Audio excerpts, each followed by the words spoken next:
Hey, what's up everybody? Welcome back to my channel, or if this is your first time visiting, my name is Alistair Taylor and I hold a doctoral degree in clinical psychology from the Hawaii School of Professional Psychology, which is an APA or American Psychological Association accredited school. And excuse me, what this channel is essentially about is blending my interests in cognitive and affective psychology and the biological bases of human behavior, the fields of neuroscience and health and wellness more generally, into a topic that I hope to present in a way that demystifies some of the complexity around the very complex aspects of science and tries to bring together seemingly different ideas and present them in a way that is hopefully useful in day-to-day life. And as a quick disclaimer, my site is purely informational and educational in scope. It is not intended to treat or diagnose any type of physiological or mental illness. Please don't take any of this as a prescription for treatment. If there's anything in here that is informationally useful to you, please consider reviewing this with your healthcare provider, your licensed therapist, your nutritionists, or whoever you work with for health. This is just hopefully useful information, and I try to present some different perspectives that I feel are sometimes omitted in the mainstream science. So this topic today is really about the subject of overweight and obesity, which I want to get into because I'm sure your initial reaction will be like, cool, more information about diet and weight loss and exercise. And that's actually my point, is that's what I want to present. Touches on that, but it's absolutely not about that exclusively. And overweight and obesity are a growing problem in industrialized nations. And I think that this issue has been brought somewhat to the forefront with COVID-19. As you may or may not know, somewhere around 80% of the mortality rate could be accounted for by a correlation with being overweight or hyperglycemic or diabetic or pre-diabetic. So I'm going to explain a little bit about that. And I think COVID's tragically affected a lot of people. In fact, I'm sure there's none of us that it hasn't impacted in one way or another. It just, if not only our day-to-day lives, but families and loved ones and friends that we've unfortunately seen succumb to this virus. So not to take away from the significance of that, this is not a criticism at all of overweight and obesity. It's really looking at it, I hope, from a maybe very objective standpoint, and just trying to unpack what are some of the things that we can do about it. Why is this such a problem in industrialized society? I think this does relate to the topic of psychology, because ultimately what people do that leads to becoming overweight is to some degree a function of human behavior and thinking and emotion. I think that in turn is reciprocal with environment. I think environment is driving a lot of this, so I want to speak a lot about that. All of these things are the domain of psychology, but I'm not trying to advocate for a certain direction in nutrition or exercise. That's not specifically my scope, but I think these things interrelate, so I'll try to explain more about that as I proceed. And I also personally am a big fan of systems thinking, which looks at complex system interactions rather than trying to identify cause and effect as like A always causes B. I think it's important to note that cause and effect is oftentimes examined in science, and it has its uses, but systems thinking is a little bit looking at like noticing that the cause is itself an effect of something else that happened before that, and that sort of chain of events can go back a really long way.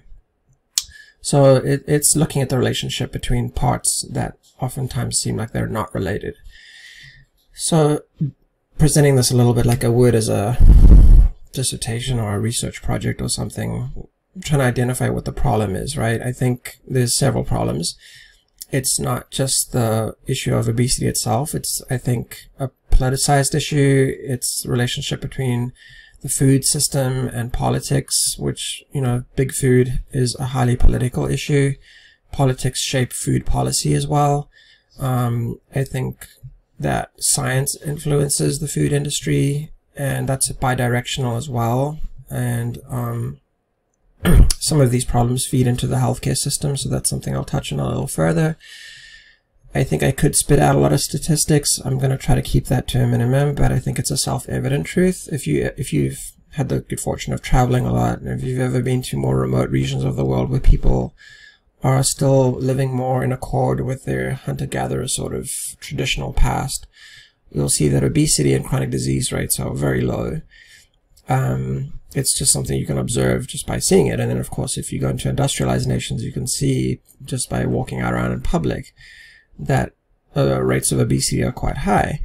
So, but just for some very basic stats, according to the CDC, there's around about 36% obesity in the US, and about 3/4 of the country are overweight. I don't think this is specifically an industrialized nation problem, because if you look at Japan, which is equally or more competitive than the US, whatever, with, you know, being an advanced technological country, their obesity rates are like about 4%, which is significantly lower, right? And I don't think this is a genetic issue, because typically if you look at Japanese folks, a lot of times if they move into an environment such as in the US, the weight gain or problems like type 2 diabetes typically start to present themselves within one generation. Actually, a more stark contrast of that would be, I think it was the island of Tokelau, or one of the Polynesian islands that was devastated by a cyclone, I think back in the 1980s or so. And amongst the local population, when they were living in their sort of hunter-gatherer element, there was virtually zero incidence of obesity, overweight, diabetes, and so on. And then a lot of them, after the devastation of the cyclone, moved to New Zealand, and within 10 years or so, most of that cohort were experiencing the problems of industrialized poor health, right? It's like they gained a lot of weight, they were becoming diabetic, and so on. So not so much a case of genes, but maybe a negative interaction between genes and environment. So yeah, I'll discuss that a little bit further as I go in. I know this is kind of really stating the obvious. Hopefully it's stating the obvious. I really don't hope to imply, I hope not to imply that this is somehow a moral issue. I do not think personally that being overweight is some kind of character defect, that you're a bad person, that you're weaker. I don't like these stereotypes that overweight people are greedy, gluttonous, or lazy. I don't think those things are accurate. And of course, there's many thin people that are not pleasant people at all, right? Could look at the example of people like Stalin and Hitler that were, as far as we know, pretty normal BMI, and they were collectively killed millions of people. So I don't think there's any relationship between body mass index and values and worth as a person, but I just wanted to throw that out, in case that ever seems like a criticism of this issue. And again, just back to COVID, like COVID has really pulled back the curtains, I think, on how obesity and immune function relate, like how being overweight puts you at increased risk of severe outcome or poor outcome from viral infection. And I think one of the issues why I thought this was important to address, there's been so much noise around COVID, I don't want to add to the fracas, but if you watch the media coverage, it's always been about masks, hand washing, and vaccines, and I don't want to get into that. I think those things have their place, and they have the utility, and so on. But every time there would be a sad story about someone passing away, and again, not to take away from how horrible COVID has been, it was usually a sad story about how this person had refused vaccination. And, you know, vaccines have their merits. I really don't want to get into that, but I think the issue to me is that they almost always in the media, in fact, I cannot even think of a single instance where they would discuss the fact that the person was typically not in such great health. A lot of times they were overweight, they had comorbid health issues, and even I will get into this a little bit more, but I don't think it's specifically about the weight issue. It's about how people become overweight and the compromised health that is seen in other aspects such as inflammation, nutrient deficiencies, chronically elevated levels of stress that is a significant contributor to overweight.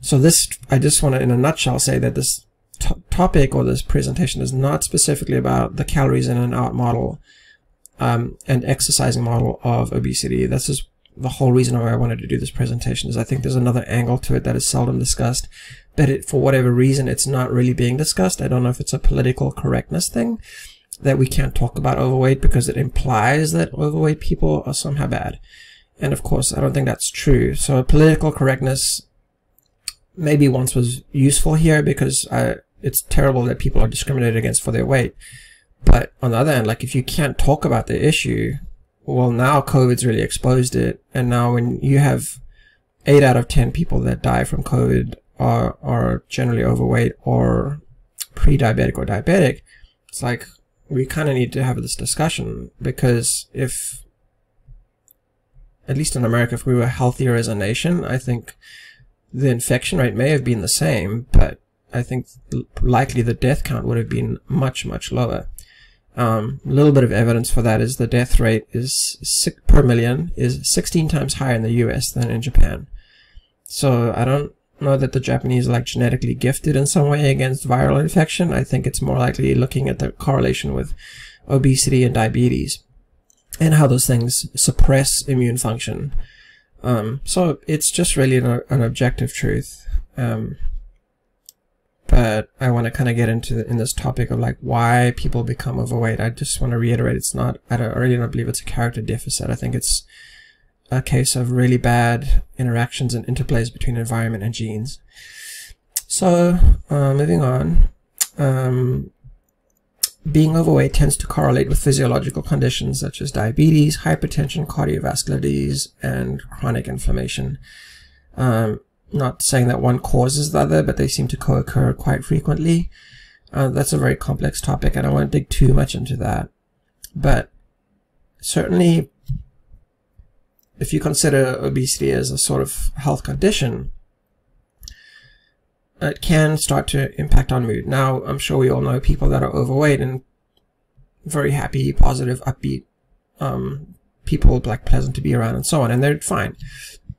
There's certainly a lot of truth that happiness is subjective, but there's a lot of science in this too, and that once you start getting to like 3 or more chronic health conditions, which is you're at high risk for if you're overweight, it starts to elicit the mood disorders like depression and anxiety, which makes sense for different reasons. So that's where the health can start to kind of hit a slippery slope, and the sort of compounding problem where depressed mood or anxiety can feed the negative cycle of weight gain, which I will explain further. These are just kind of the talking points. And of course, it goes without saying you can be perfect BMI and be miserable and grouchy. These are not perfect correlations, and they're generalizations. They're not going to speak to every single situation. I think the health at every size movement is admirable in many respects because it's tried to remove the stigma around being overweight or this obsession with like your weight and who you are as a person. I think that there's a lot of value in that.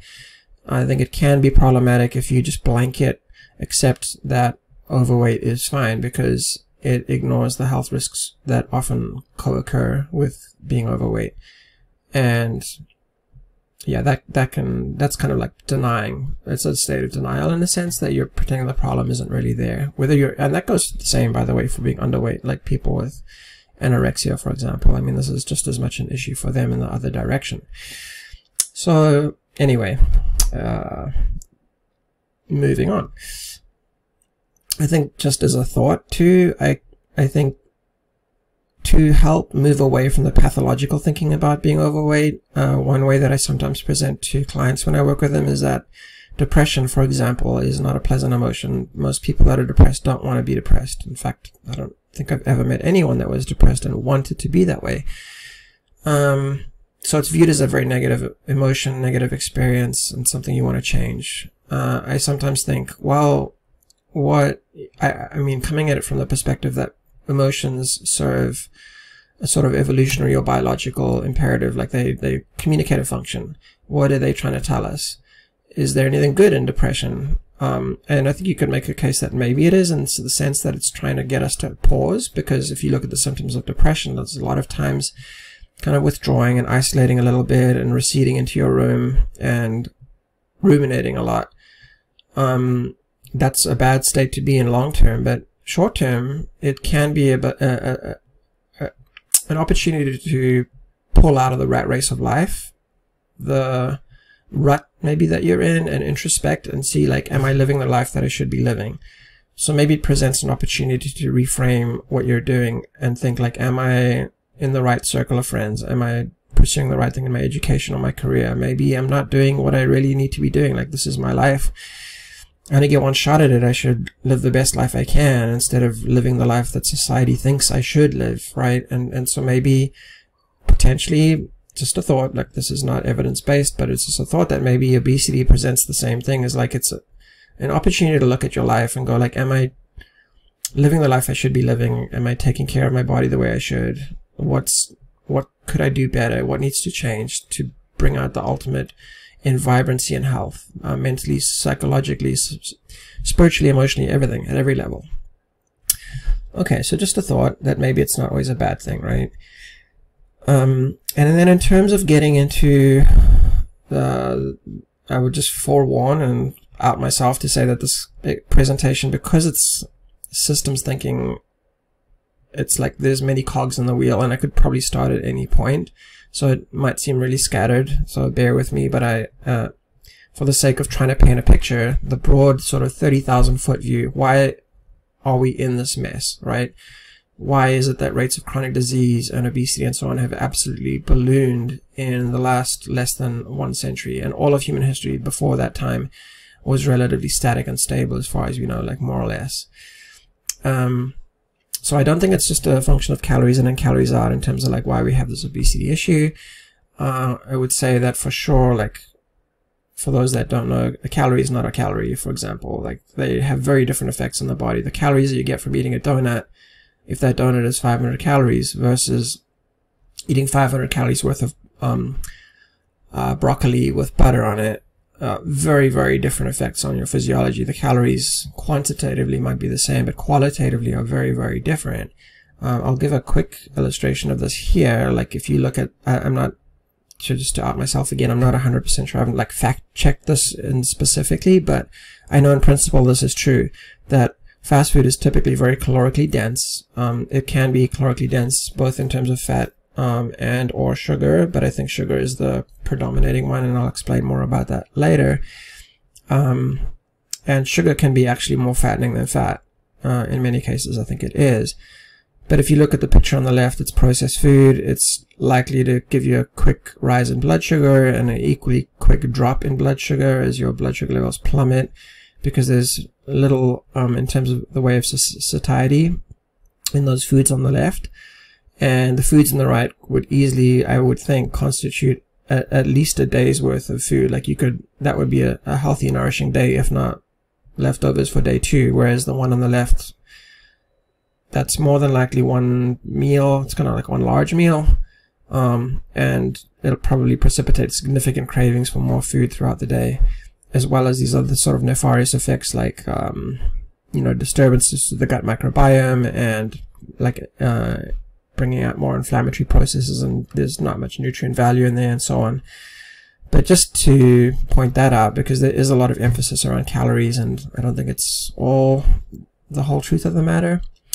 But I would say that also, I think we have created this very, if we were trying to create an obesogenic environment, an environment that facilitates the becoming overweight, I think we've pretty much done that in today's society.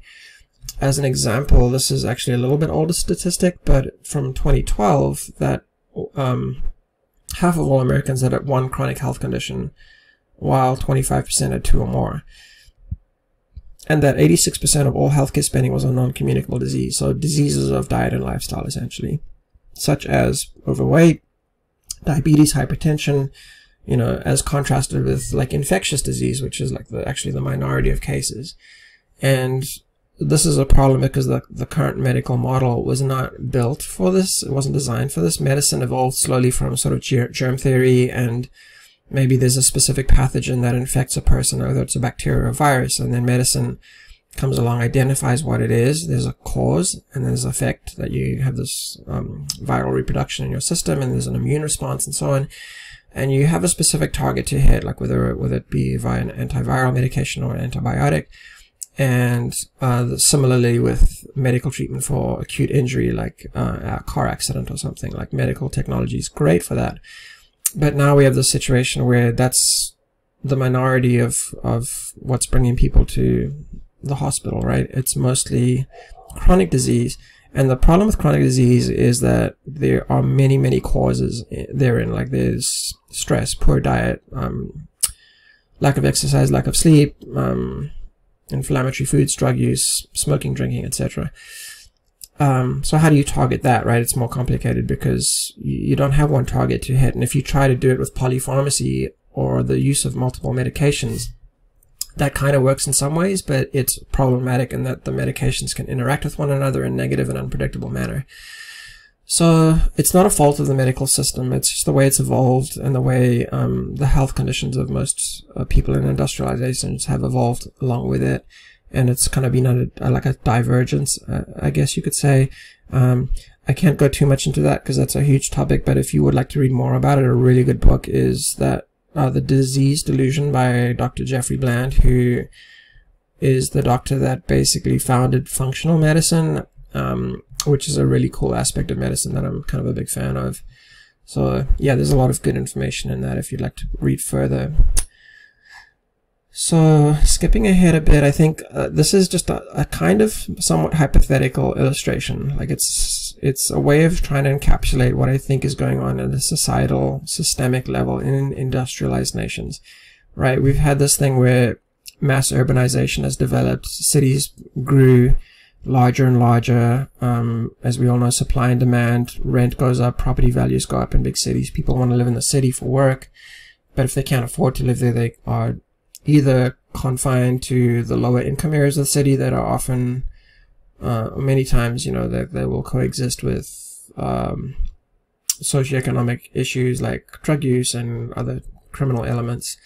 So people move out to suburbia, which is nice, it's more affordable, more like average middle working class citizens. But as we know, at least in much of America, but much of the world, like, then now you've got to commute to work, and that means more traffic, especially in countries like America that everyone wants to have their own car. So that's like almost like the symbol of freedom and independence, and I totally get that. But there's more cars on the road, so people are spending more time in traffic. You know, people are having to wake up earlier. It's more of like a rush to get through the morning, get everyone ready for school and work, and then into a fast-paced, somewhat stressful life. And then the same thing again in the evening. There's less time for home-cooked meals. There's less time for family interaction.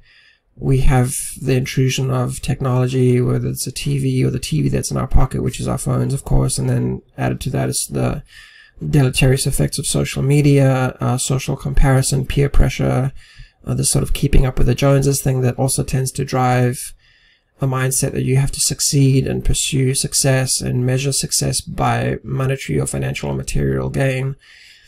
When people are spending less time together, they're less adept at building relationships and emotional intimacy within the family unit. There can be more stress that fractures the family unit. I think another area of significance here is, if you would like to watch one of my other videos on attachment injury, how that can contribute to anxiety, depression, and other mood disorders. I think that plays in here. That's a separate presentation, but I think it accounts for a lot of the stress in society these days. I would add that the explosion of popularity of the automobile when cars became more affordable and accessible was almost in parallel with the popularity of fast food restaurants like McDonald's and so on. And then along came the drive-through, and that's become like almost like a lifestyle hack, I guess, in some ways, for many people to just kind of hit the drive-through. And of course, it's very sedentary. The whole process is very sedentary, and the food, of course, is not typically very healthy. In concert with all of this, back in the 70s, the USDA came out with their dietary guidelines that advocated for a low-fat approach to eating that was more focused on grains and carbohydrates, and an overall reduction in fat, especially saturated fat. That in turn influenced the food industry, because, you know, the food industry knows they can't sell you things that are supposedly going to give you a heart attack, right? So we see that in food labeling, things are labeled as like low fat or cholesterol free, and fat is basically vilified as this thing that equates to making you fat. And I think there's thankfully now, a lot more updated and emerging science that indicates that that is not quite the case. It's more sophisticated than that. But anyway, that's the situation, more or less, that we've found ourselves in, and this has evolved over maybe the last 30 to 50 years or so. So this graph gives a little bit of illustration of this process. You can see in around about the 70s, the rates of obesity really like shot up in the US, and that was kind of around the time that the USDA, not saying that they caused this, but I think there's, you know, with this smoke there's fire, there's some correlation, there's some connection here. So people are, I think, are many times trying to do the right thing, like they're trying to eat these low-fat foods, and the food industry is trying to provide healthy low-fat foods, but I don't think in practice it's actually worked out all that well, and this is kind of reflected in the growing rates of obesity and chronic disease we see in society today. Okay, so at a physiological level, I think, again, I'm just kind of skimming on this because this is a very deep topic that entire books have been written about this. I think a good book, if you would like to read more about this, might be The Obesity Code by Dr. Jason Fung, who is a nephrologist who specializes in treating diabetics. And he used to be a subscriber to the high carbohydrate, low fat model, and he's now flip-flopped that view and now advocates for a higher fat diet. Maybe, I'm not sure if it's necessarily a ketogenic approach, but it's certainly more high fat and low carb. And there's other good books. I think Gary Taubes's Why We Get Fat book is actually pretty good too. Pretty good review. But just to keep things simple as much as I can, not to overcomplicate it, the primary thing that drives weight gain is the response of insulin to what you eat. So insulin rises in response to meals, but primarily to carbohydrate. And the more processed that carbohydrate is, or the more sugar there is in that food, the more of an insulin response you get. And insulin is there to kind of keep blood sugar levels within a very narrow and stable range. Insulin functions to get glucose from the bloodstream into the cell, and thereby keep the blood sugar levels in a stable range, right? So they don't get too high, they don't get too low. So as we know, type 2 diabetes is a condition of insulin resistance, wherein people's blood sugar levels remain elevated because the cells are already so saturated with glucose or sugar that the cells basically shut the doors, as it were. The insulin receptors are downregulated, and insulin is unable to transport glucose into the cell, so the blood levels remain also somewhat saturated with sugar and insulin. And then one of the treatments is to provide exogenous insulin, which raises insulin levels more in an effort to get the insulin, or sorry, to get the blood glucose levels down, to get the sugar out of the bloodstream and into the cell, which tends to create other problems. It tends to essentially exacerbate weight gain. So it's really a vicious cycle. But if you understand that insulin rises primarily in response to carbohydrate, and even excuse me, more specifically refined carbohydrate or sugar, and if you understand that insulin is the primary, being a storage hormone, it's a primary driver of weight gain because it's a storage hormone, it's shuttling nutrients into cells or shuttling glucose into cells, then you can modify your diet in the sense that to look at it like what is minimally going to raise insulin levels. And protein has a lower effect, and then fat has probably the least effect of all, assuming that it's a healthy fat.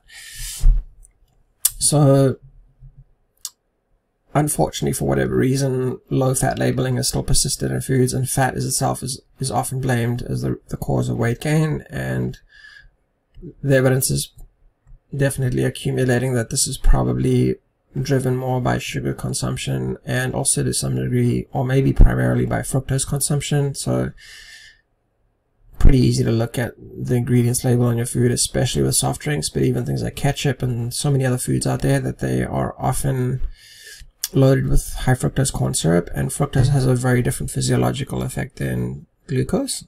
So not only on the physiology and the insulin response, but also in the brain and the way they act on the hypothalamus, which is one of the key regulators of hormonal function in the body. So whereas glucose, if you get a certain amount of glucose in the meal, there's a hormonal response, and then there's a feedback loop in the brain that basically communicates satiety and that you've had enough to eat, and the hormonal response changes between leptin and ghrelin, and you kind of get the sense like, okay, I've eaten something and I feel fine and I'm good to go. And whereas with fructose, that communication loop seems to be impaired in some way, so that the signal is not really turned off, and actually not only is the signal to stop eating not turned off, but actually seems to be encouraged. So it seems to encourage cravings. So that's just another school of thought. Another issue that's a little bit more political is that where does high fructose corn syrup come from? Corn. So corn is government subsidized, it's artificially cheap, and then things like vegetables are not typically government subsidized, so a lot of times that accounts for one of the reasons why fast food is so cheap, and healthy foods not necessarily. But essentially that's one of the reasons why the fast food industry has been able to capitalize on these food subsidies and provide a menu that is competitively very, very affordable. And yep, they've done an amazing job with that. So moving on to stress and looking at it from a systems thinking point of view. Actually, before I discuss this, I just want to loop back to one thing I should have mentioned on the insulin issue.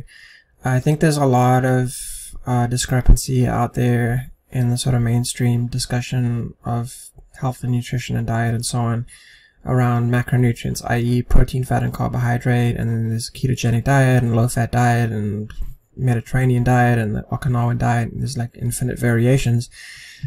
One way to think about it is just that if you are eating a food that is like food in its natural state, it's almost always low glycemic, unless it's something like honey maybe. But if you look at one of the most useful, I think, comparisons is to look at hunter-gatherer societies around the world and look at their differences. And if you compare and contrast, for example, the diet of the traditional diets of the Okinawans versus the Mediterranean diet versus the diet of the Polynesians in Tokelau, or the Inuit Eskimo, or the Maasai in Kenya, or the Somali tribe in the Amazon, you'll see a marked variation in what they eat. But the common denominator is that they're all eating foods as they are found in nature. So whether they're high fat or high carbohydrate, the fact is that they all have negligible to very low or absent risk of heart disease, and there's no obesity, there's no tooth decay, they're all just flourishing. So I think the issue is really, if you look at the evidence, it seems to suggest that it's really the processing of food that causes it to have an altered effect on our physiology, the sort of negative effect. If you look at like the Tokelau diet, for example, it's very high, the traditional diet is very high in coconut, which is very high in saturated fat, and then they eat a lot of fish and tubers. Kind of an interesting mix, right? Like some high carbohydrate, some high fat, some high protein when they get it, contrasted with maybe the Inuit Eskimos, where it's very, very high fat and much less of anything else. Again, in the traditional diet, not any modernized version. Whereas the Mediterranean diet is more known for like fish or seafood and nuts and grapes and olive oil and so on. And that, I mean, of course, these are healthy diets, but again, the differences are quite variable. And what they all have in common is that they're eating food in its natural state. And food in its natural state tends to provoke a small insulin response, and it tends to provide a lot of satiety either through high fat intake or high fiber intake.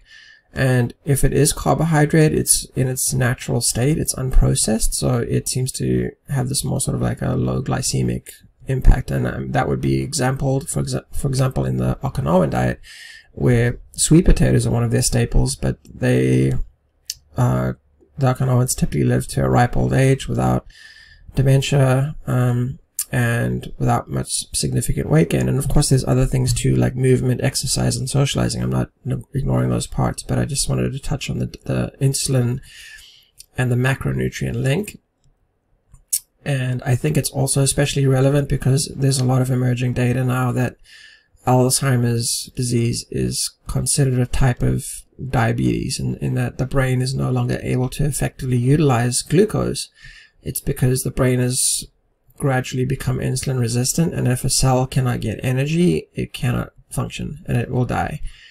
That in concert with many other complex inflammatory processes in the brain. But it's one of the reasons why there's emerging evidence that a high-fat ketogenic style diet, or at least an intermittent fasting approach, may be therapeutic with cognitive decline. It's because now the brain has an alternative fuel via ketones, or at least through the intermittent fasting process, an opportunity to reset the insulin sensitivity so that brain cells can start to effectively use glucose once again.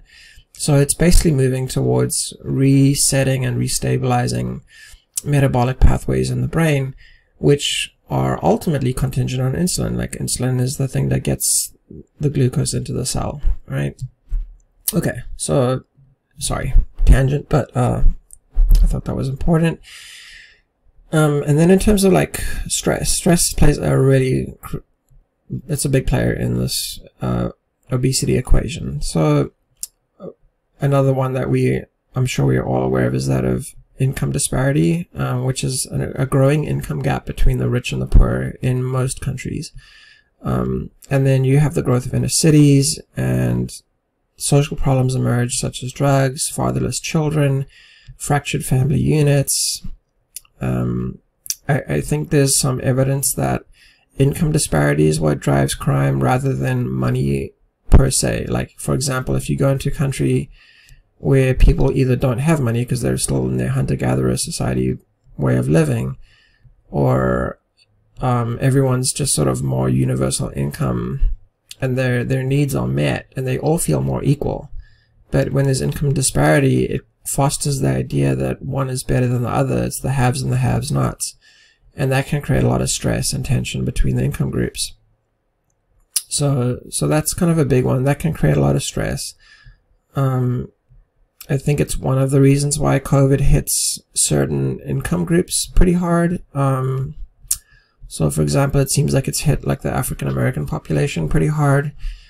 I think there are other factors involved there too. I think stress is a big one for them, but it's also, you know, factors like vitamin D. They tend to have lower vitamin D levels for different reasons I'll discuss later. So stress is a problem, right? Especially in a society that emphasizes money as necessary for survival, which you certainly see in America a lot. Everything seems to be about money. And if you don't have a financial safety net, that can be a huge stress too. Like, people worry constantly. They don't sleep at night worrying. And they're always just trying to survive. They're just constantly in that fight or flight state. Physiologically, stress is mediated primarily by cortisol and adrenaline. So these are fight or flight response hormones, which are helpful and adaptive in the acute phase. So as the old saying goes, if like from the evolutionary perspective, you're walking through the forest and tiger comes out and you get this flood of adrenaline and cortisol, in the moment, you're hyper-focused on survival. Nothing else matters. You're not thinking about paying bills or whether your wife's going to be upset at you for coming home late or just anything in the world. You tunnel vision focus, right? And there's a series of physiological responses, like digestion is basically shut off. You have increased gluconeogenesis, so conversion or release of glucagon from the liver and muscles to provide more strength to fight or to run. Your immune system is usually temporarily inhibited, because why do you need an immune system if you're just trying to survive an immediate attack, right? And off you go, like you try to survive the situation. But chronic stress, on the other hand, is this more like low grade level. It's less terrifying, but it's hugely problematic when that system is never turned off, as it often is in modern day society for people that are just on the treadmill, the hamster wheel of life, right? It's like a never ending loop of work and paying the bills and traffic and managing the stress of the job and whether they're going to keep their job and the economy and politics and war. And a lot of people are living in, I'm sure you know what I'm talking about on that one. So chronic stress is hugely negative impacts on health because of the effects that cortisol has on the body. Think it's also interesting to note that obesity and overweight tends to concentrate in poorer communities than in the wealthy. So that there's a lot of nuance to that, because you might think, well, people are poor, they don't have enough to eat, so they should be thin, but a lot of times they're subsisting on less healthy food that promotes weight gain. So it's, again, not a function of quantity, it's quality. On the other hand, wealthier nations have higher obesity rates than low-income nations. So I think it's looking at it like, well, wealthier nations would typically also, in many cases, have more of the processed food systems readily accessible. You know, comparing with Somalia, for example. I don't know if there's even a McDonald's in Somalia. Like, that's a pretty extreme example. But yeah, certainly the further you removed you are from technology and industrial civilization, more likely that people will be regular sort of healthy weight. So cortisol is a hormone that regulates the stress response, but it is intended as an acute response mechanism only, and it is also involved in your sleep-wake cycles, and it is a key player in immune function. One of the reasons why cortisol is toxic in the long term is that it has this catabolic effect. So, for example, let's say, for example, there was a famine, right? And there was a shortage of food, your cortisol levels will go up because you'll be stressing, like, we're going to starve. So what does cortisol do? It starts deconstructing muscle tissue, because, like, what do you need muscle for? You basically need to survive. So being huge and muscular is not helpful. Muscle is very metabolically expensive tissue, needs a lot of calories to sustain. So your body will start breaking muscle tissue down. At the very, very long end of that destination, you may have, you know, things like cardiac tissue, because your heart is also a muscle breaking down too.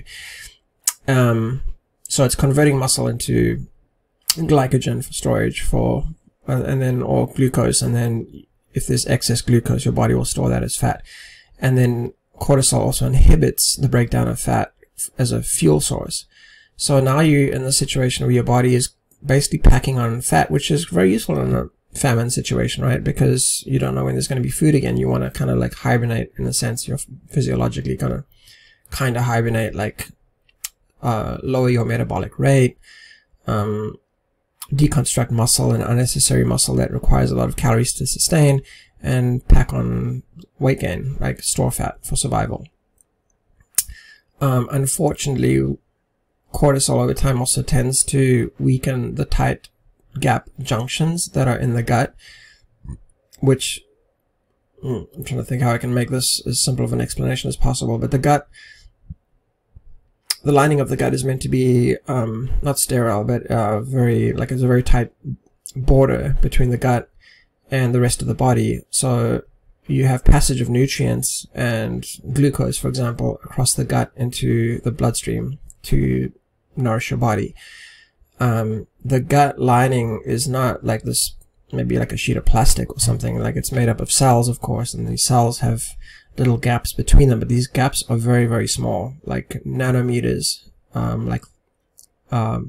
across, and they're held together by various proteins, and they allow for the passage of nutrients. But chronically elevated cortisol, as well as other things like antibiotics and toxins in the environment, can weaken those junctions, and then they start to kind of open up, and then they allow for the passage of larger molecules, like partially undigested bits of food, or byproducts of the breakdown of gut bacteria that can cross over. And once you cross the gut wall, the gut lumen, the gut barrier, right behind that is the immune system, or most of the immune system is concentrated around the gut. And anything that crosses over there that the body recognizes as a potential threat will set off an immune response. And if the immune system is activated, this is how chronic inflammatory processes can begin. And this is where basically the process of chronic inflammation and autoimmune conditions such as arthritis and so on. So that's one negative effect. The gut immune barrier is not very different than the blood-brain barrier, which is another barrier that is designed to keep the brain sterile in a sense, like safe from its external environment. So only very specific nutrients or compounds can cross into the brain that are necessary for the brain's functioning. But if any of those things, like for example lipopolysaccharides, which are a breakdown product of gram-negative bacteria in the gut, if those are in the bloodstream and the blood-brain barrier is compromised, they can set off an inflammatory process in the brain, and that can exacerbate or induce significant mood disorders. So that's kind of how cortisol can be destructive over time. It also raises blood sugar, like I was saying, by the breakdown of muscle tissue and glucogenolysis or gluconeogenesis. And then cortisol has these negative effects on the hippocampus and hypothalamus, which are part of the feedback loop. So when your brain, the hypothalamus orchestrates the stress response, but it also has a feedback loop, kind of like a thermostat in a house, where it's cold, you turn up the temperature. Once the temperature hits a certain point, the thermostat detects that the temperature is now where you want it to be, and it shuts off the heater. A little bit like that, the hypothalamus in the brain is detecting that the stress is the stress response is optimal, it's time to turn it off. Okay, like we've kind of managed the situation. But when that situation, a little bit like insulin resistance, when it's hyper-stimulated all the time, it eventually starts to become resistant and turn itself off. It's like it just shuts itself off. And now the body is just kind of like on this loop where cortisol is continually secreted and it's never really like turned down. There are other more complex systems in there too, where what can happen with chronic exposure to glucose or stress, whatever it is that causes this resistance process, is that the baseline level where your baseline used to be now elevates, because like that's becoming your new baseline level. So your baseline level of blood glucose or your baseline level of the stress response starts to elevate, or your baseline level of insulin response. All these things start to elevate over time, and they predispose weight gain. So yeah, and then one of the symptoms of chronic stress, which some of you may know, is this persistent feelings of anxiety, feeling tired but wired. So you're tired, you know you want to sleep, but you can't because you're in a very subtle state of fight or flight. Your body's just never able to switch the stress response completely off. That of course can cause irritability. All of those things can lead to poor sleep, which has its own negative effects, and weight gain too, and a lot of times lead to maladaptive coping mechanisms like smoking, drinking, or binge eating. So these things become a really vicious cycle that are mediated in part by stress.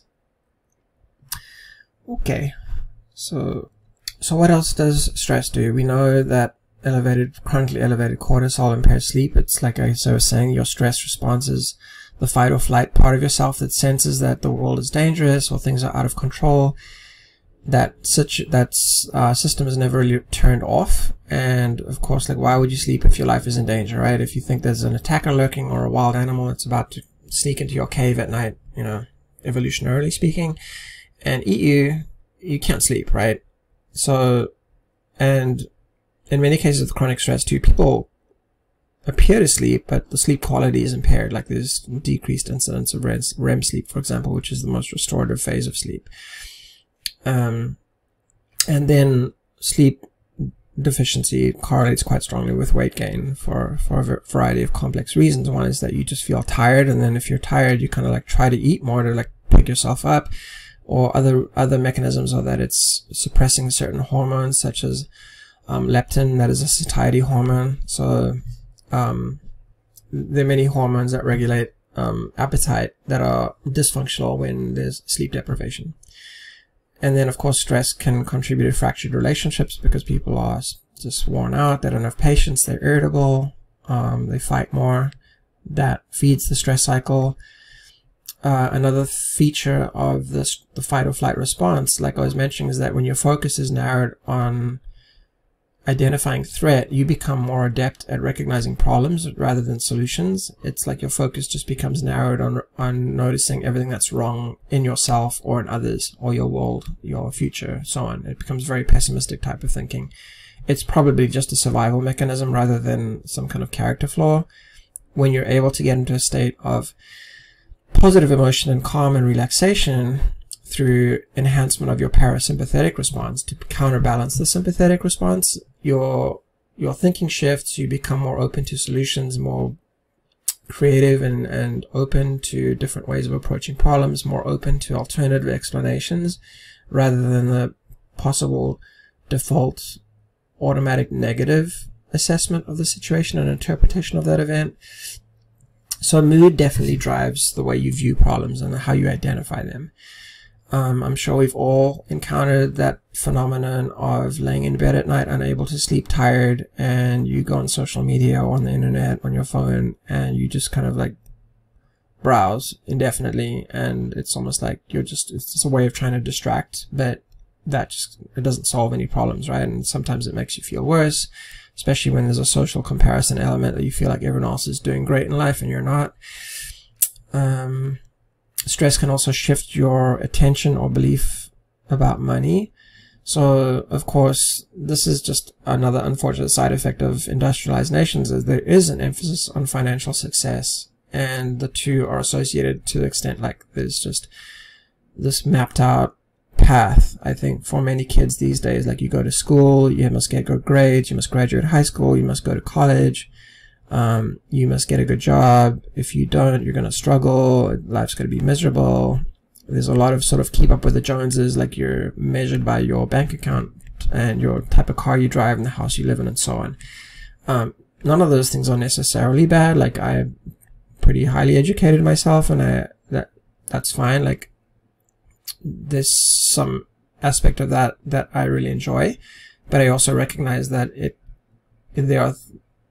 those are not the things that make us fulfilled as human beings, right? It's more the things, the core emotions like love and acceptance and trust and relationship that are really important there. And unfortunately, those things kind of fall by the wayside. So I'll get more into that.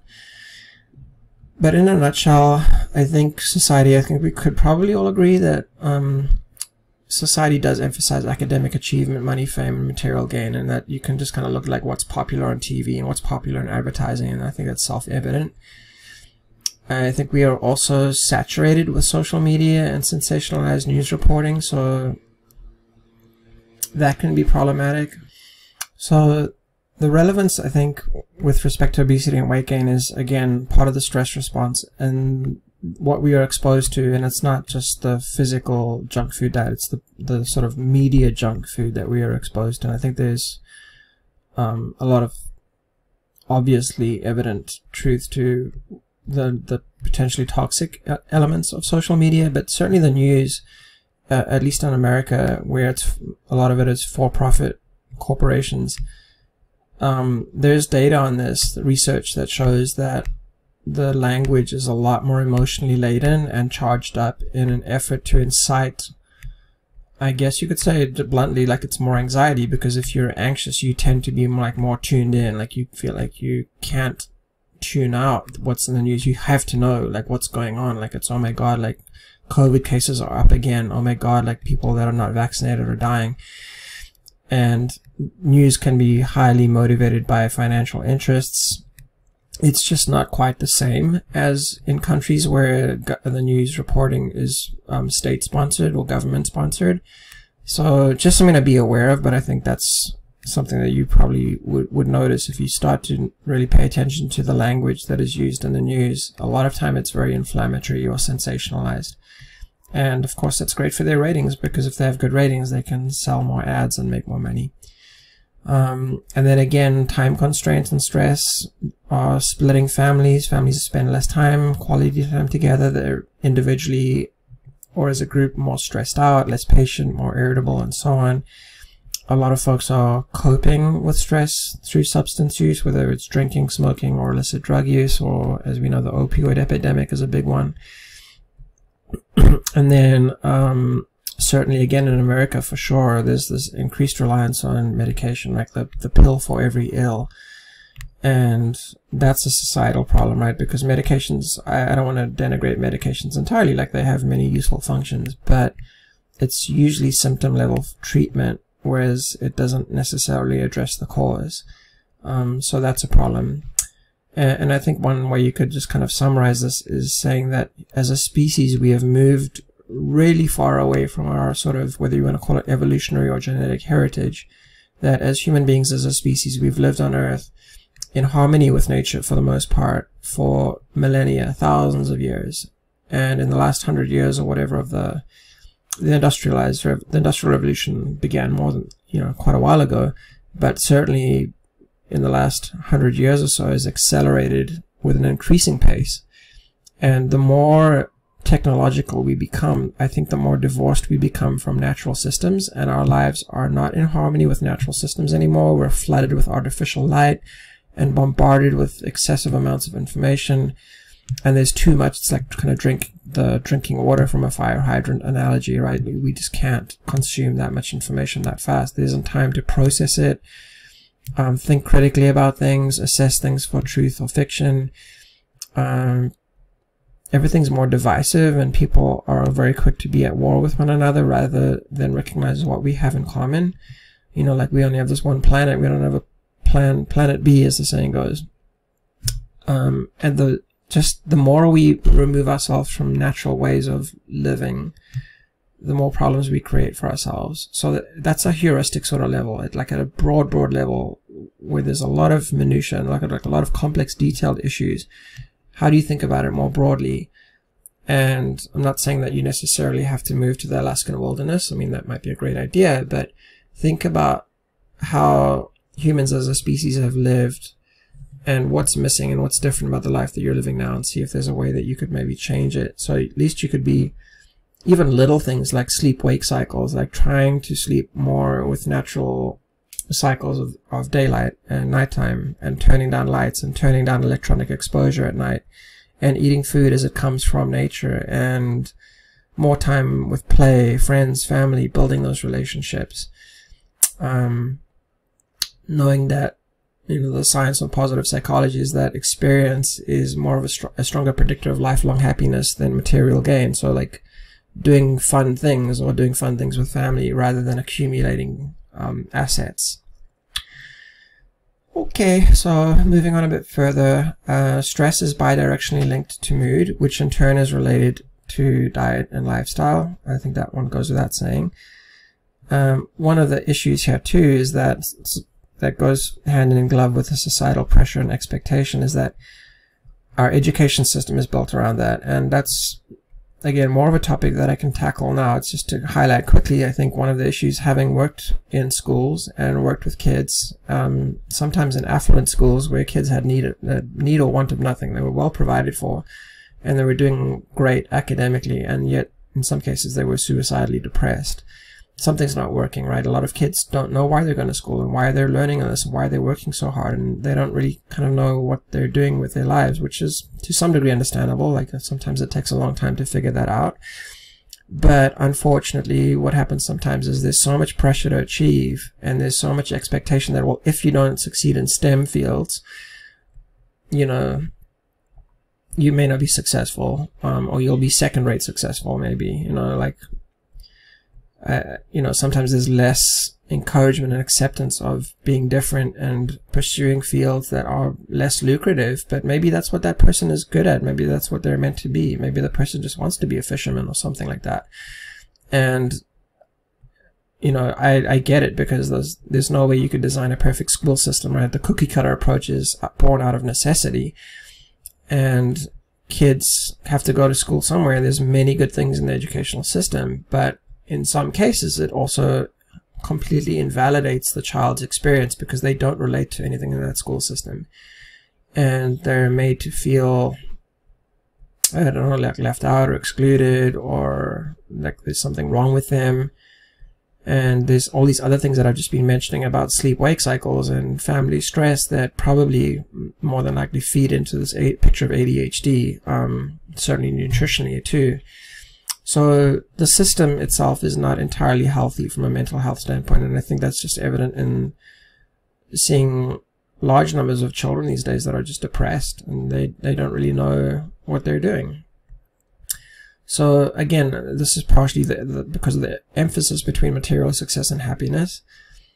And also from the field of positive psychology, there's a lot of evidence that happiness derives more from a sense of meaning and purpose in life. And I think that even if you were to integrate that into the current school model, I think that would be helpful, which is trying, when people don't know what they're doing and why they're doing it and what they should be doing, where they're going in life, it's maybe encouraging a mindset that explores what that person's value system is, like what really means a lot to them. Like maybe it's family, maybe it's friendship, maybe it's caring for animals, maybe it's offsetting climate change or something like that. Whatever it is, it's drawing importance to that value system and then starting to align what the person's interests and passions are, and then building the education into that.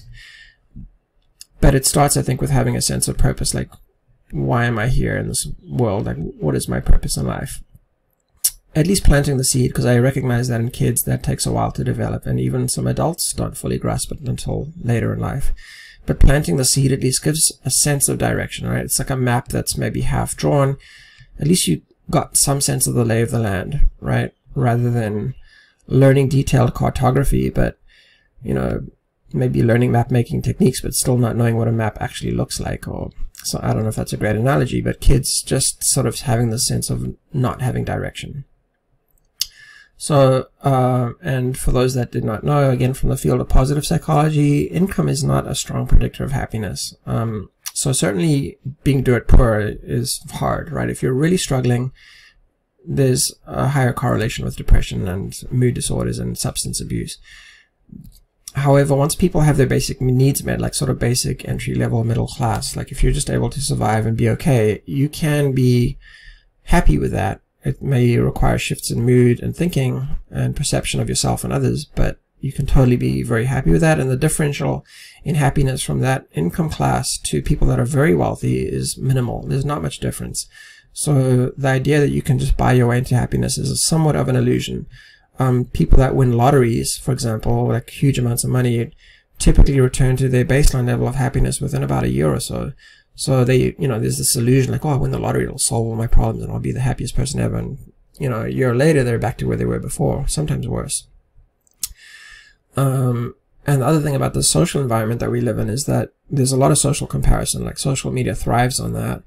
And unfortunately, it's often in the wrong direction. It's always looking at the people that have more than you, and then you feel like, oh, I don't have as much. A healthier way is to actually look at people that are less fortunate than you, and then you'll feel like, wow, I maybe don't have much, but I have a lot to be thankful for too.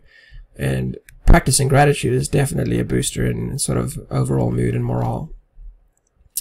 So those are some of the things that I think are kind of wrong at a societal level and how they're impacting our mental health, right? And so looking at those questions might raise other questions around what career path you might pursue and how you could be happy with less. Like if you don't need a huge amount of money and a big car or a nice car and big house.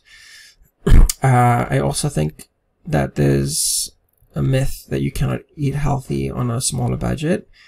I know on the surface that seems true. Certainly if you go to a restaurant that's like, you know, it's obviously cheaper to eat fast food. If you go to an expensive restaurant where there's like really high quality food, it's jolly expensive, right? But barring restaurants, if you were to just cook up a meal of like rice, beans, and a limited amount of meat and like some sort of healthy fat and maybe some cabbage and carrots, like that's meals for pennies on the dollar. And that's a pretty healthy meal. It's going to be healthier than anything you can get out of a fast food restaurant. So this idea that you have to subsist on fast food and processed food, I think, is a little bit of a myth. You also have to consider too, right? If you have this lifelong habit of junk food, one of the, you know, sometime in the future, you're probably going to be looking at like heart surgery because your heart's going to fail. You're going to develop cardiovascular disease. Well, that's going to cost like maybe $250,000. So what about that cost, right? The hidden costs of junk food eating. Not to mention decreased productivity, that your mind doesn't work as well as it should, that you have less energy, that you're on different medications, missing work days because you're constantly like immune compromised and so on. Another example of this is looking at the rates of chronic disease, obesity, and mood disorders, which, not just hunter-gatherer societies, but even here in the US, if you go into the so-called blue zones, communities such as the Latter-day Saints and the Amish, a lot of times they're significantly healthier, and they're in the same country, more or less, connected, but they have a different way of life and just different lifestyle and diet, and they typically are much, much healthier. And again, as I mentioned, just looking at hunter-gatherer diets and lifestyles, a lot of variation, but typically common denominator is that these people are very healthy. So, so in terms of this thing, like, how does stress and the impact of like not really knowing what you want to do with your life, how does that impact on potentially like weight gain? So I think that, so just to loop back again to this idea of purpose, I think why it's relevant is that if you are wandering through life and there's a lot of stress because you kind of don't know what you're doing and why you're doing it, and you're not really enjoying what you're doing, and work is just a paycheck, or go to school is just something you do, it's more likely that that sort of low-grade depression or full-blown depression will result in more of that stress response, more of that cortisol response like I was mentioning, and a greater risk or propensity for comfort food eating, which incidentally, I think I needed to mention this too, is that a lot of times, this is more of like a psychodynamic perspective, is that we associate food with comfort. If we were raised in a healthy manner by our parents, this sort of nurturing, right? When we were babies being fed, we were often held in a loving manner at the same time, so we felt very secure, safe, and comfortable. So food is a really powerful effect, and I think that, especially when you're craving comfort, a lot of times people turn to comfort foods for a reason, right? And that's one of the reasons why I think this is important, like trying to have this sort of sense of direction in life and really exploring. And that's, again, like I was saying, depression sometimes may serve as a marker or a milestone to get us to reconsider and rethink where our lives are at and where we're going. And sometimes we have to pull away from society's expectations a little bit. And the reason this is like problematic, I think, in the school system sometimes, where these seeds are sown in our minds about what success means and how to achieve success. Well, there's the saying that was attributed to Einstein that nobody knows for sure if it was him that coined it, but if you judge a fish by its ability to climb a tree, it will live its whole life believing that it is stupid. And that is where sometimes we don't fit the educational system that well. And sometimes we have to kind of forge our own path. And a lot of times there's resistance to doing that, right? Because success is so strongly associated with academic success. I just threw out this one example here. Soichiro Honda, that started Honda Motor Company, like one of the most well-recognized and successful auto brands in the world, of course. He dropped out of school long before completion of high school, I think 6th or 7th grade or something. Just wasn't interested in school at all. And he went off and did a mechanic's apprenticeship, and the rest is history. But can you imagine if his parents had been like adamant that he complete high school and that he become a lawyer, for example? Thankfully they didn't, I guess. I'm not sure the details, but that was the story. And I think this is an example of why it's important to recognize yourself as unique and not necessarily, I mean, the education system's great if that's what facilitates your path forward in life, but I don't know if it always works for everybody. And the deeper thing is really just trying to get at what your identity matches with your sense of purpose in life. I'd also just add that creative abstract thinking is in part facilitated by positive mood. So being able to consider the unusual, the strange, right? The blazing a trail of your own is in part facilitated by being open-minded, being relaxed, being in a positive and a calm mood state, because the brain is more open to other alternatives. So in other words, I think you could sum it up as saying that society has this preconceived notion of what makes success, rather than a life that is imbued with meaning, which is certainly a strong lifelong predictor of happiness.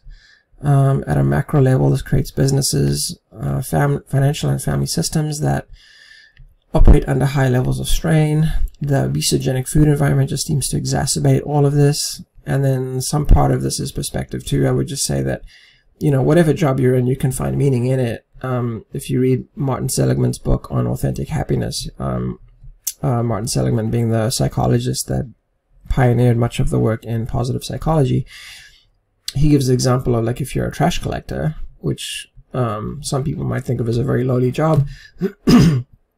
If you think about that in the context of how important that is for a society to function normally, imagine if trash collection stopped. Like, we'd be overrun with trash and it would be uninhabitable and overrun with, like, rats and cockroaches, right? So if they look at their job as the meaning, like, they enable society to function, that can sort of have this powerful mood uplifting effect. Like, yeah, my job really, really matters. Doesn't matter what other people think of it. It matters what you think of it. And you're the one that's doing that job, right? It's that sort of self-concept attached to it. And then just saying that, you know, ultimately children are at the receiving end of all of the societal structure, right? Because the more we adopt it and conform to it, the more likely we're going to raise our children in that same way. And I think it's helpful to consider the open-minded approach about, like, what are the alternatives? Like, how do you live a life that's really meaningful and rich? Okay, and then moving on to the nutrients part of it. Again, this is not like a full-blown assessment of nutrition, and this is really something to figure out with the nutritionist if that's something you want to do. But I did my dissertation work on nutrients and mental health, so it's something I've studied up on quite a bit, and really just looking at it from the perspective of really brain health.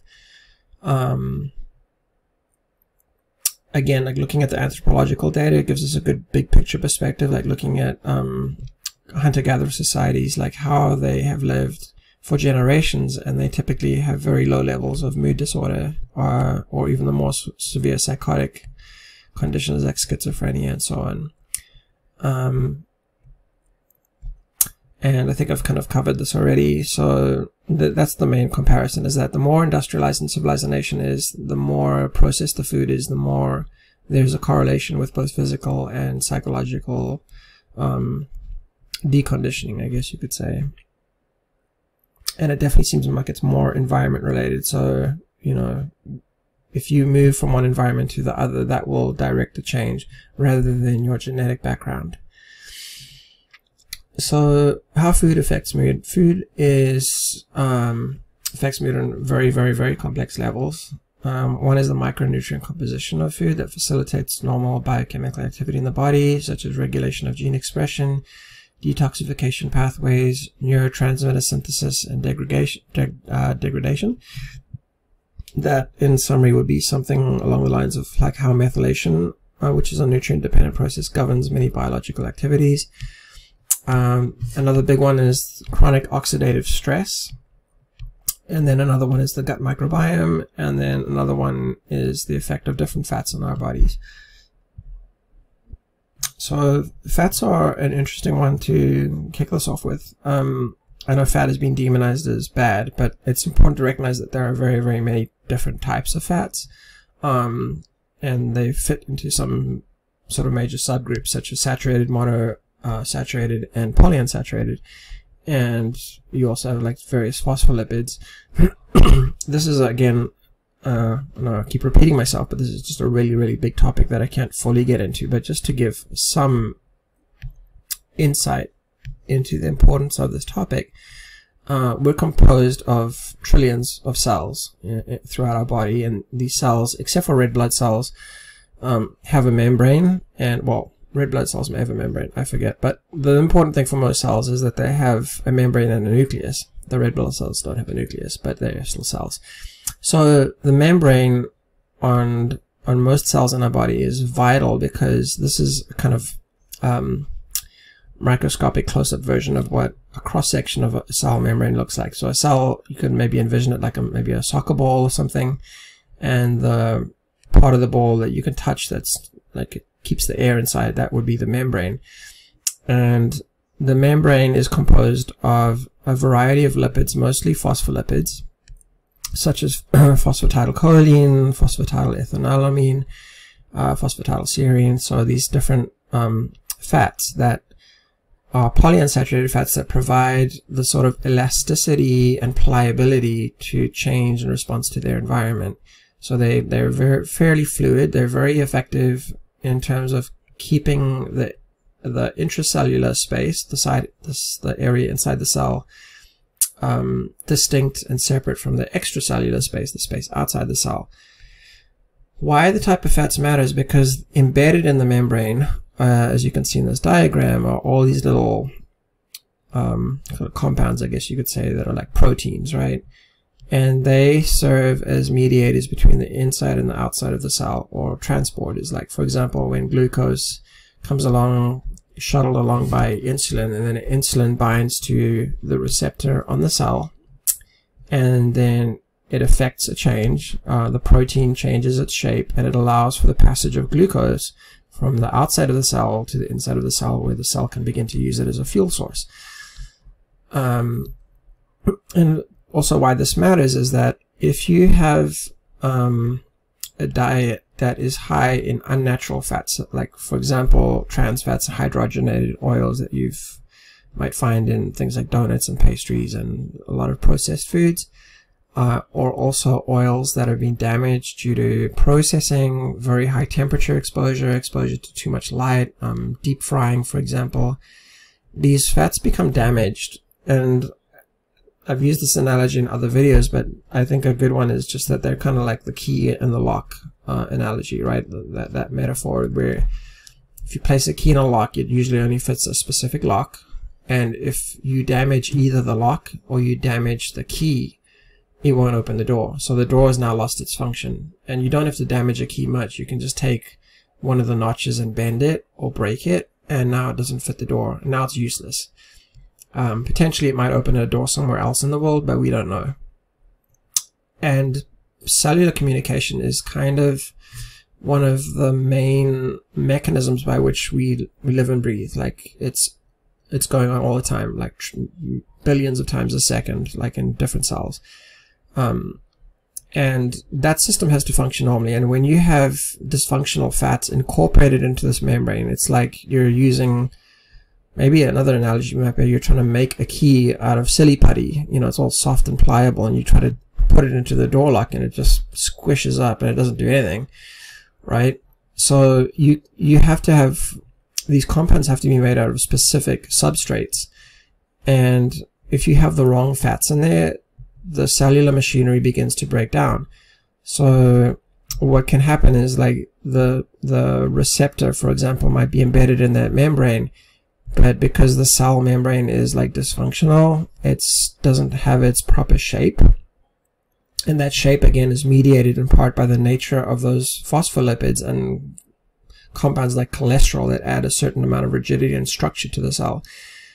It's maybe another example might be like if you were planting a small tree in the ground, you could plant it in soil that's like healthy composition, right? It's fairly easy. You can kind of dig the hole, plant it in, and fill the hole back up with soil. And now the tree just stays, right? It just kind of stays upright, and it begins to grow and it begins to flourish. It'd be very hard to plant a tree in concrete. It'd be very hard to plant a tree in rock hard soil that was very dried out. And it will also be very hard to plant a tree in soil that's been exposed to so much water that's essentially slush, right? You couldn't dig a hole, for one thing, and even if you could, the thing would just flop over because nothing can hold it upright. If you look at this diagram, those little Y-shaped things there, for example, these different proteins that act as mediators of cellular transport, if you could think of those as trees planted in the ground, that's in a healthy scenario. But if the fat composition of the membrane is not correct, the proteins may not be in correct alignment with their environment, so the environment cannot read the cell, and the cell cannot read the environment. It's kind of both ways.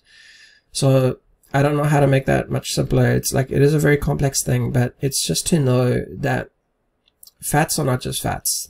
It's too broad and unspecific to say fat is good or bad. It's the type of fat, and it's the way that it's delivered to the body. So, for example, I may have used the example before of fish oil. A lot of studies on that, omega-3 fatty acids. And the findings on those studies are a little bit ambivalent. Like sometimes they are reported as good, and sometimes they're reported like don't make a healthy difference. But if you look closer and look at like, well, okay, but how much was that fish oil processed?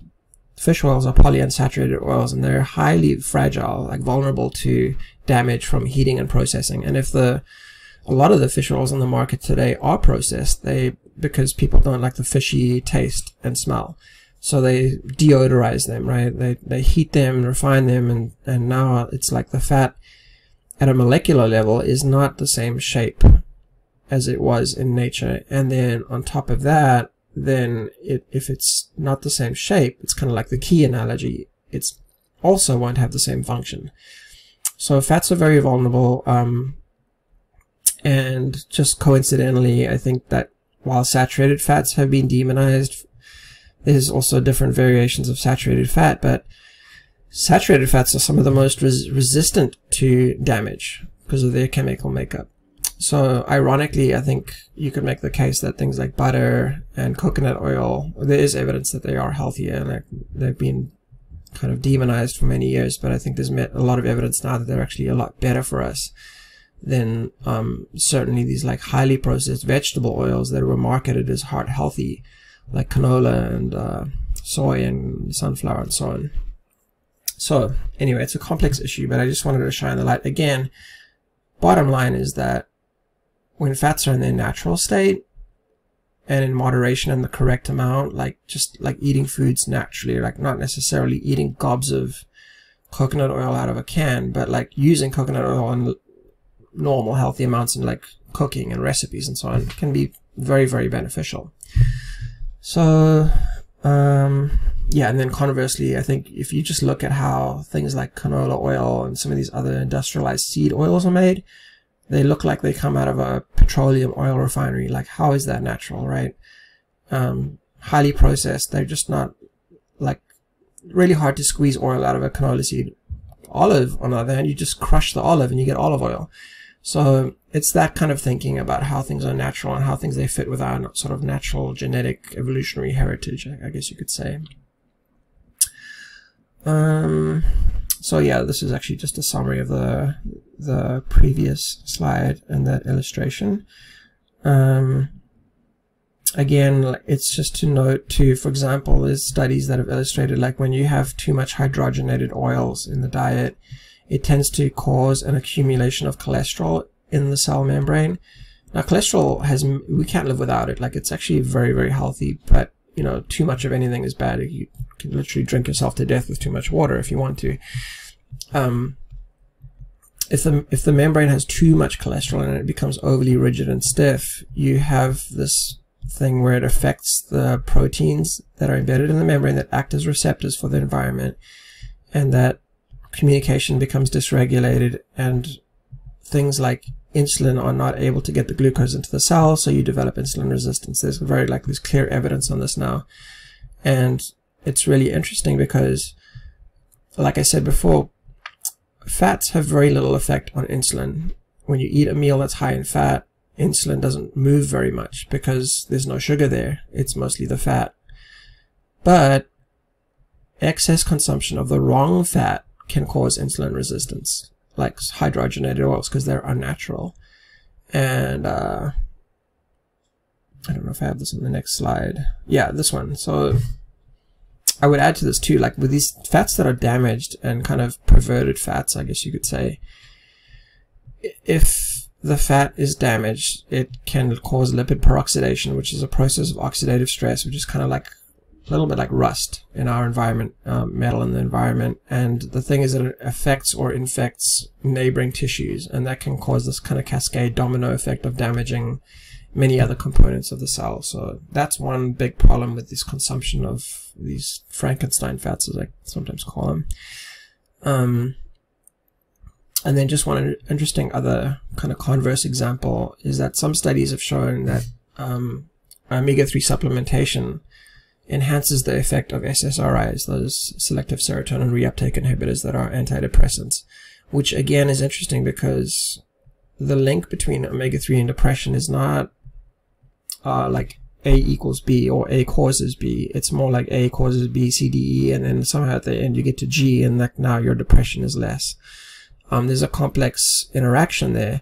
But I think in this example, part of what's facilitating this reduction in depression is that by incorporating more of these omega-3 polyunsaturated fatty acids into the cell membrane is more functional the way it's supposed to be. It's more functional in its structure, and that enables more effective interaction between well, this diagram kind of highlights that. I know it's a little bit small, so sorry for that. But if you look at this, this is a dendrite where it intersects or communicates with another dendrite.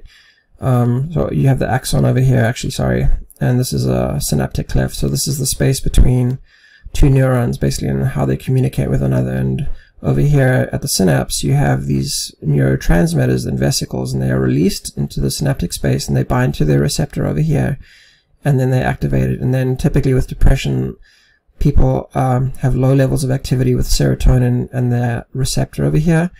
So what normally would happen is serotonin binds to the receptor, and then excess serotonin is taken back up into the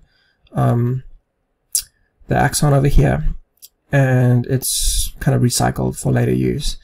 But if you block serotonin from going back up in here, then it stays active at the synapse more, which is like stimulating this nerve activity, which leads to positive feelings. Like that's kind of the very simplified version of how antidepressants and how serotonin works.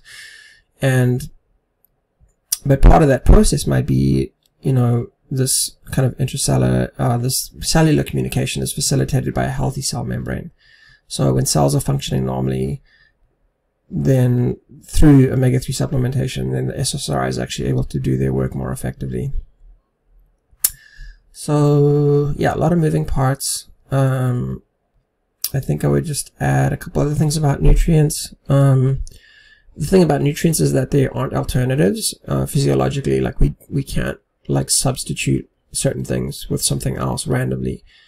The strongest example I can think of for that is like vitamin C, which I'll get into in my next slide. But it's not only the fact that nutrients are important by themselves, but they often have synergistic effects. It's a little bit like a spider's web. Like, which part of the web is the most important? Well, maybe all of them, right? Because they're all connected. They all have that function.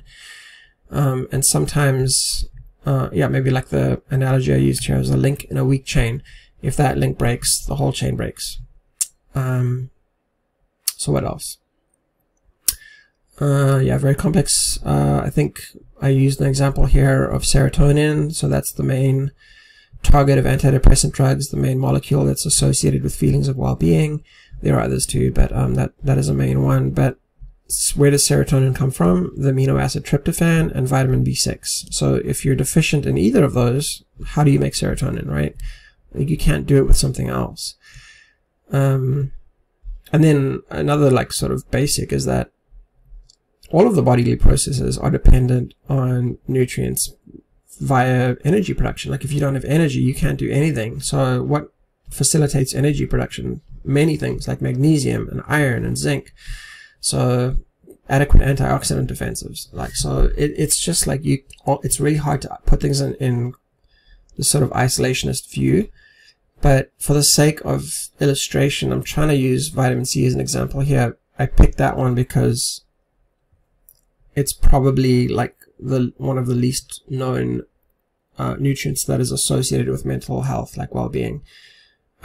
If you look at nootropics on the market, like these sort of brain health supplements, maybe I'm wrong, but I don't know if I've ever seen one that has vitamin C as one of the ingredients. There might be some out there, but mostly it's other specific nutrients. And vitamin C is not considered a target of mental health improvement. So, to make a point here, like vitamin C deficiency leads to scurvy, right? And there is no cure for scurvy except vitamin C supplementation. There's no medicine, there's no herb, there's nothing. And then scurvy, if you ever develop scurvy, is one of the symptoms of this sort of sense of malaise, low energy, lethargy, depression, poor concentration and mood. and then eventually the whole body sort of disintegrates literally, because vitamin C is essential for making collagen that basically holds your body together. But vitamin C is also required for the conversion of dopamine to norepinephrine. So norepinephrine is often one of the targets of ADHD medication, because norepinephrine gives you more sense of alertness and focus. So vitamin C deficiency is potentially implicated in ADHD. It also regulates glutamate activity. So glutamate is, I don't want to call it a culprit, because glutamate's essential for things like learning and memory. It has many vital functions, but too much glutamate is quite strongly correlated with anxiety and actually also seizure disorder, as well as irritability. So too much of it is not good. And then vitamin C also helps to regulate acetylcholine release, which acetylcholine is one of the primary neurotransmitters involved in learning and memory too. And then vitamin C is also essential, or it enhances iron absorption in digestion from food. So it can help correct anemia, and anemia looks like depression too in many respects. It's also involved in folate metabolism, and folate is essential to the methylation cycle, which I speak more on in my video about depression, and even more, I think, in my video about my dissertation defense about methylation and autism. But essentially, methylation is crucial to like thousands of biological processes, and that's an example of how these things work together synergistically. And then vitamin C, probably what it's most well known for is it's like antioxidant defense. So it's a free radical scavenger, and it helps to minimize oxidative damage in the body. But oxidative stress is in some ways equivalent with inflammation, whether it's in the body or it's in the brain. Chronic inflammation is strongly associated with depressed mood. So this is an example of the link between vitamin C and mood. And to go on with vitamin C, I think it's not that people either have scurvy or don't. You can have subclinical vitamin C deficiency, meaning you're getting some, but you're not getting enough. You're not getting as much as your body needs. So, for example, vitamin C deficiency is, in one study that I looked at, was estimated at 7%. I believe this was in the US, across all age groups. But this was frank deficiency, like this is actual deficiency. But subclinical deficiency could actually be much, much higher, meaning that they don't meet full criteria for full-blown deficiency, but they are not getting enough. Those numbers would likely be higher. 25% of the sample of low-income population in the UK with vitamin C deficient, estimated 95% in a homeless population from a Paris study, and then more than 50% of the patients being treated for schizophrenia in a clinic in Australia were found to be vitamin C deficient. It's kind of interesting, like it's fairly common knowledge that if you smoke, your requirement for vitamin C goes up something like 50%. That's because of the oxidative damage induced by smoking, and you need more vitamin C to offset that, and that's quite evident if you look at especially twin studies, identical twins, where one is a smoker and one is not, and they should look identical at age 70, and you know, if one of them has been a lifetime smoker, the one will not look identical anymore. They'll typically look a lot older. So, and then of course with schizophrenia, for whatever reason, a lot of schizophrenic people are smokers, so that would further deplete their vitamin C levels. Not only that, but our recommended intake for vitamin C is quite low. So that's, I don't know, like another issue. Maybe it's not my business, but I think the guy that really pioneered the work on vitamin C and its value for human health was Linus Pauling. He's the only guy to ever have received 2 Nobel Prizes. The guy was a bit of a genius, and his estimation was that we need, I think his estimation was we need at least 1,000 milligrams a day. It may have been more, but he made a very good comparison with other mammals like goats who make their own vitamin C. Humans cannot, but certain mammals can, like goats can. And a goat will make about 1,000 milligrams of vitamin C a day, and when they're sick, that will go up to like 10 to 15,000 milligrams a day. Now you compare that with our USDA or FDA recommendation, which is something like 60 or 80 milligrams a day. It's like tiny.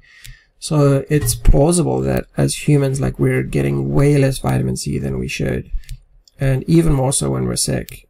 And actually, just as a tangent too, with COVID, like, vitamin C is one of the main regulators of the immune response, and that could be one of the reasons why COVID outcomes have been so poor in places like America, where we have good healthcare, great healthcare, but people are, you know, having really bad outcomes from COVID. It may be a vitamin C deficiency as part of it, like many other things that are players in there, like vitamin D and zinc.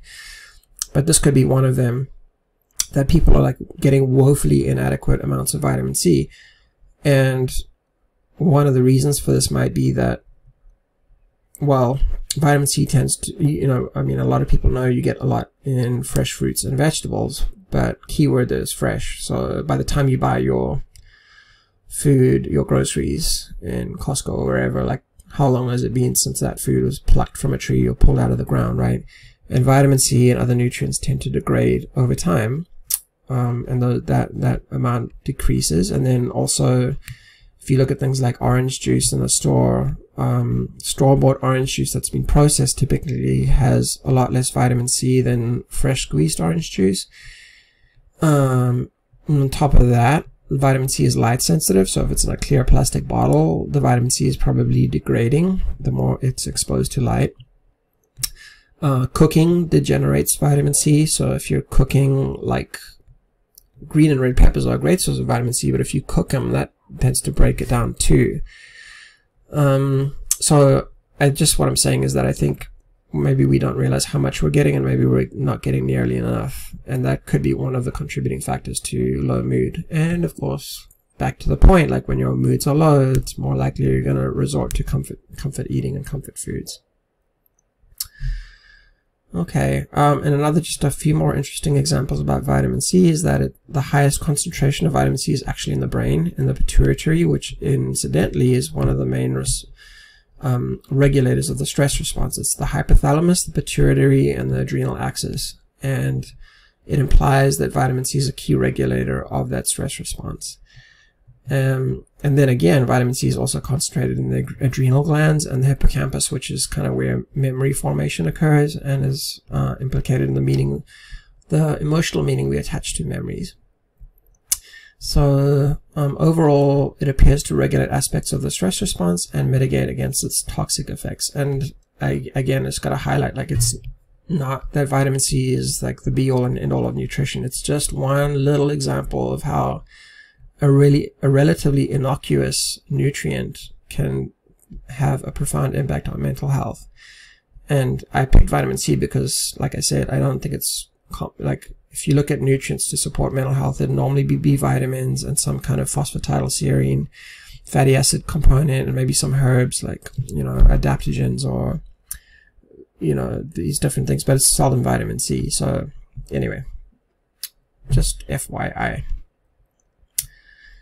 And then another really deep link between physiology, nutrition, stress, and mental health is the gut microbiome, which is now increasingly being referred to as the enteric nervous system, or the second brain. Interestingly enough, the gut microbiome, the various collections of microorganisms in the gut, is estimated to weigh about 3 pounds, which is almost the same weight as the brain. So kind of interesting that it's that sort of parallel. There are really interesting books written on this. Dr. David Perlmutter has written some really interesting stuff on the gut microbiome if you want further reading on it, and there's a lot of resources out there. But just in a nutshell, there are thousands of strains of bacteria within each of us, and not all of them are very well studied yet. They all have their own unique DNA, and they clearly influence mood and behavior via the vagus nerve, which is the nerve that connects the gut and visceral organs to the brain. The really interesting studies that have been done on this are in animals, where they will take mice with a certain bacteria, or perhaps like a sterile gut, no gut bacteria, and do a fecal transplant from one mouse to the other. And in these two classes of mice, the behaviors will be very different from one to the other. But if they do a fecal transplant, extracting the bacteria from the feces and then transplanting it to the other mouse, whatever behavior was associated with that mouse would also transplant to the other mouse. So somehow, mediated by the gut bacteria, the bacteria in the gut, it would change the behavior, whether the mice would become more anxious or avoidant or outgoing, socializing, and so on, things like that. And then if you were to cut the vagus nerve, whatever that behavior change was, it would switch off. And then again, if you were to reverse the transplant, like the behavior change would happen again with it. So I don't know if I'm explaining that super well, but basically the gut microbiome plays a significant role. There's a huge association between the gut microbiome, mood, emotion, cognition, and actually a lot in the condition of autism too. Furthermore, with respect to weight gain, there's two main classes of bacteria, which are the Firmicutes and Bacteroidetes. And Firmicutes are more associated. If you have a higher proliferation of the Firmicutes class of bacteria, it is predisposes you to weight gain. And if you have a higher prevalence of the Bacteroidetes, you tend to be more lean. So these bacteria play an essential role in breakdown of food and metabolism and assimilation of nutrients and excretion of toxins. It's those mechanisms I don't think are like fully elucidated at this point, but just know that the type of bacteria you have in your gut plays a significant role in your weight gain or loss. And bacteria are strongly influenced by the type of food you eat, as well as exposure to medications, alcohol, stress again. Antibiotic history plays a strong predictive role in mood and behavior. So the best way to ensure a healthy gut is to really eat like a very, very natural diet, typically high in soluble fibers or plant-based fibers, maybe perhaps more so than grain-based, and probiotic-rich foods, but very much the natural hunter-gatherer type of diet I've been kind of alluding to, whether it's the Okinawan, Mediterranean, or Tokolawan, or whatever it is, but as long as it's very natural. So just something to be aware of. If you feel like you're struggling with weight loss or weight gain, this is one of the main components of what drives that. Okay, and then moving on to, I think, my last little point on this topic, and that is that of sleep. Okay, so wrapping up here, sleep is probably one of the most underappreciated factors in people that are having difficulty with losing weight. And arguably one of the most important factors, or most important factor in mental and physiological health overall. So most of the industrialized nations in the world are running on a sleep deficit at this point. The data on this are not super clear because data was not collected so much on this many years ago, but there is some consensus that about a century ago people slept on average 9 hours a night, and now it's in the 6 to 7 hour range, and that may not seem like a very significant difference, but it certainly adds up, right? If it is 2 hours on average less a night than what we are genetically sort of programmed for, you know, that's like 14 hours a week or almost 60 hours a month, which would be what, like 720 hours a year. That's a big difference. And sleep is vital to so many neural functions. Basically, it's when the brain sort of engages in this house cleaning activity where it cleans up and removes cellular debris that are the byproducts of a very active metabolism during the day. And sleep deficits are quite strongly correlated with a wide range of chronic disease states, including dementia, and certainly weight gain. And then it's not only the issue of sleep quantity, but quality, and there are many things that are interfering with sleep quality today, such as exposure to light, noise, both light and sound pollution, and then the influence of stress, that when your sympathetic nervous system is constantly aroused, like I was talking about earlier, where you have this kind of constant hypervigilant fight or flight state, even if it's at a moderate or low level of arousal, it's like the brain is never fully turned off and able to completely relax. And then on top of that, if you are using things like alcohol to sleep, alcohol is a sedative, and it may sort of seem like it helps with sleep onset, but it typically impairs sleep quality, and particularly REM sleep, which is one of the most important parts of the night. And not only that, but it's very, you know, alarm clocks, as much as we might need them, are very unnatural things. They are a very rude awakening to the day and don't allow us to sleep as much as we probably, like, our bodies are telling us. There's a reason why we want to sleep in sometimes. It's because we're actually tired and need more sleep. And you could probably remedy that with an early enough bedtime, but how many people are actually getting to bed early these days? It's probably a minority. So anyway, there's a very strong correlation between inadequate sleep and weight gain, for a variety of reasons that I mentioned earlier, related to hormonal function, and just feeling tired in the day causes people to have more cravings, trying to compensate for lack of energy by, you know, consuming more calories. Sleep disorders frequently co-occur with mood and psychiatric disorders. In fact, I mean, I wouldn't say all of them, but a lot of psychiatric and mood disorders, you'll find that there's a difficulty with sleep in there as well. Sleep is another behavior, I guess you could say. Actually, it's a very strong predictor of recovery from post-traumatic stress disorder. It's probably the strongest predictor of whether someone, or how well they recover from PTSD. So that again just kind of speaks to turning off that alarm response in the brain. A little bit more on sleep is that a 10% increase in body weight can cause a 6-fold increased risk of sleep apnea. And of course, sleep apnea is very disruptive to sleep. And then just noting that various substances can have profound impacts on sleep. So it's not just alcohol, but other substances too can impair sleep quality. So I think other areas that play into dysfunction are misunderstandings about sleep. So for example, you might see this a lot with teenagers, right? So teenagers are going through slightly different sleep cycles than adults and children. They're typically shifting their bedtime to later nights and then wanting to wake up later the next morning. Which is problematic, right? Because a lot of times if parents don't understand that that's actually a natural occurrence, they will criticize the teenager for being up all hours of the night, not understanding that it's just kind of natural for them to do that. And then that creates stress and tension between the teen and the parents. And then if the child wakes up late the next morning, there's more conflict and criticism around that. The child might be accused of being lazy and lethargic and unmotivated and whatever else, and then they push back on their parents and just blows up. Unfortunately, that's another symptom of the way we've engineered society.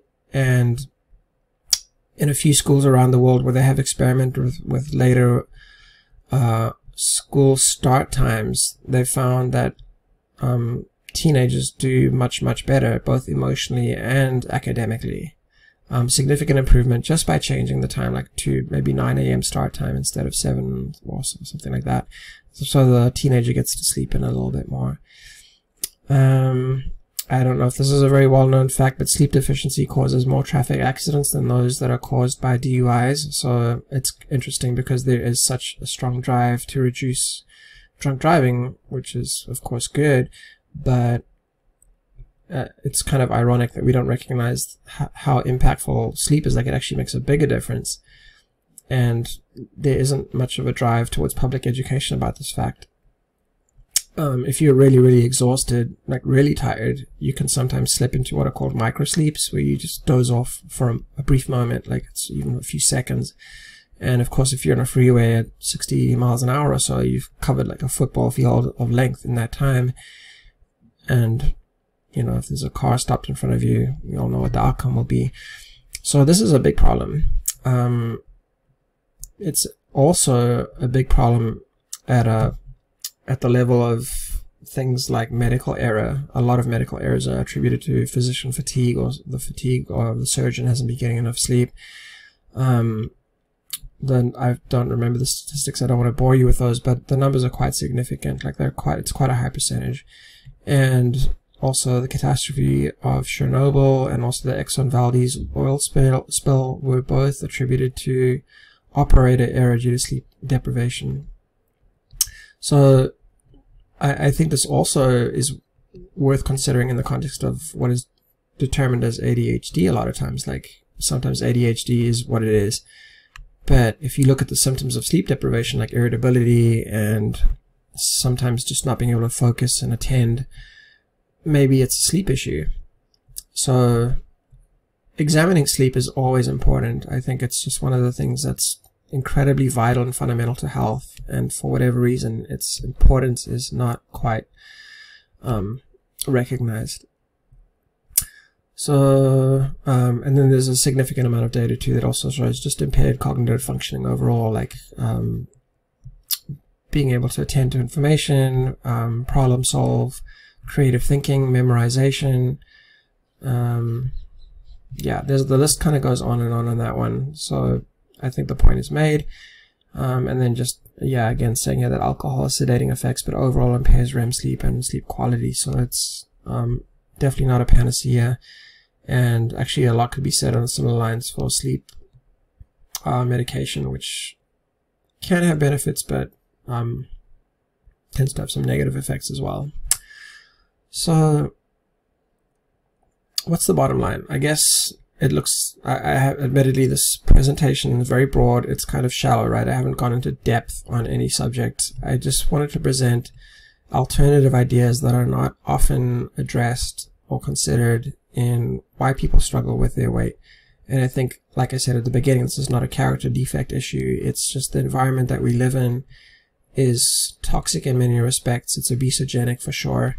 There's a lot of misinformation out there. If people adhere to the calories in and calories out model, which many people do, they find like they don't have any sort of success, right? They still struggle with weight loss, or they lose weight, but then it rebounds immediately.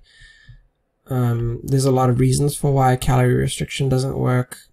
And a study actually just came out on the TV show The Biggest Loser. It was a follow-up study from participants who had lost a significant amount of weight on the show, and then they were assessed 6 years later, and most of them, if not all of them, had regained most of the weight. So it's really hard to cheat nature. It's this obsession with the amount of calories, I think, is not particularly helpful. If you eat the correct foods, you can instill in your body the correct kind of metabolic systems and pathways and brain chemistry and so on that leads to, or helps to facilitate, the overall feeling of satiation, both maybe emotional and psychological, physiological satiation. So you have less cravings, your hormone levels are balanced, things like leptin and ghrelin are not thrown out of whack by roller coaster levels of insulin and insulin resistance.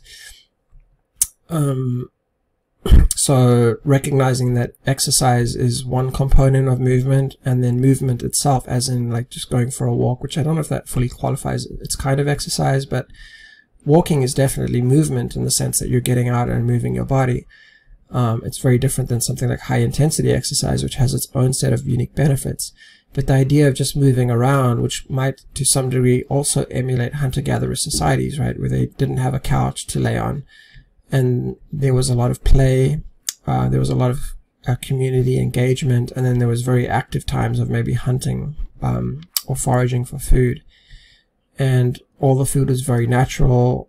When the sun went down, the lights went out at night, maybe there was a campfire, campfires and candles and so on bring about a very different light that kind of emulates the colors we see at sunrise and sunset that are signals to our brain in terms of the production, release, or inhibition of melatonin that help to synchronize regular sleep-wake cycles.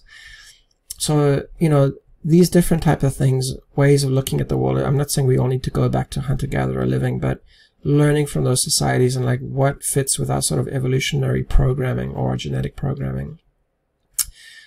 But in a nutshell, it's recognizing that this is not all about calories in, calories out, and exercise. I think it's looking at what makes people emotionally healthy, what causes pervasive distress or stress. Why are people kind of chronically low-grade miserable because they're not living their authentic life for whatever reason? It's trying to meet expectations of family or parents, or keeping up with others, or not having a sense of like why you're living. There's just all these other elements that cumulatively can lead to emotional eating, which is of course not healthy. So again, like just saying this kind of hypothesis that as a species we have deviated massively from our genetic heritage. And I think it's also interesting too that there's you could draw a parallel between the average of human health in industrialized nations, which is quite poor, and the health of the planet, right? So we see like ecosystems failing in some parts of the world, and there's just massive amounts of pollution. I know like global warming is a contentious subject. I don't mean to address that, but certainly parts of the planet are being destroyed, right? That's just kind of evident. I mean, just look at the Amazon rainforest and the ice caps and so on. I think what it boils down to is that in the pursuit of over-civilizing society and over-dependence on technology, we've kind of lost touch with natural systems that are very much more harmonious and balanced. And we as a species are the only ones that are so desynchronized with nature. Animals in their natural environment live as they have for thousands of years, and they don't have the health issues that we have. You know, you don't go into the nature and you see like obese zebras and lions and so on. They're all just like healthy and normal and how they should be. My guess is they're probably not depressed as long as they're in nature, right? So anyway, it's a weird example, but I think you understand my point. Okay, so where does this kind of leave us in terms of like intervention? Like, well, I think this is a very, I gave a brief overview, but I think this is an idiosyncratic type of issue where like it's very N=1. Everyone's situation is going to be slightly different. I gave some broad generalizations, and these are like kind of food for thought topics for you to mull over and to like do your own reading up on, and then consult with, if you wish to, like a healthcare provider, nutritionist, coach, whatever you do, to work on those things, to identify goals and targets that help you to align with the true sense of who you want to be. Like, who are you at the core of your being? Like, who is the person that you want to be? What is the life that you want to live? And what is the most expedient path to getting to that goal? What are the things that are helping you, and what are the things that are getting in the way? And I would say this is like the low-hanging fruit, right? But it's stuff that we can all relatively easily work on. It's like nutrition, sleep, stress management, moving more and sitting less, engaging in play, which is like just what it says. It's just like doing fun things with your kids, with your family members, with your friends, finding purpose. I mentioned flow state here. That's like a topic in and of itself too, but you could read up on flow state, and flow state is essentially doing something that you love that's really brings you like that sense that you're really in the moment, that you're so in the moment and so engrossed in what you're doing that you lose track of time and everything else around you. For some people it's sports, it might be music, it might be reading, it might be writing, it might be painting.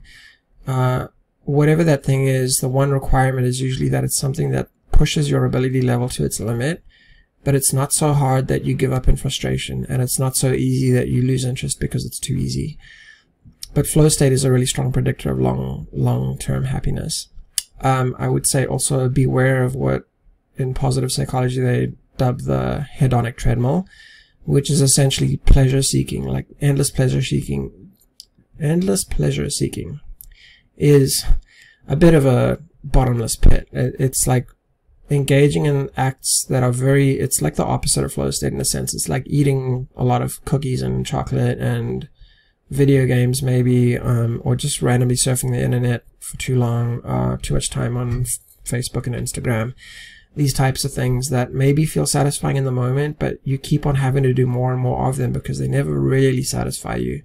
They're also very easy. Like, that's that contrast with flow state, is you want to be pushed.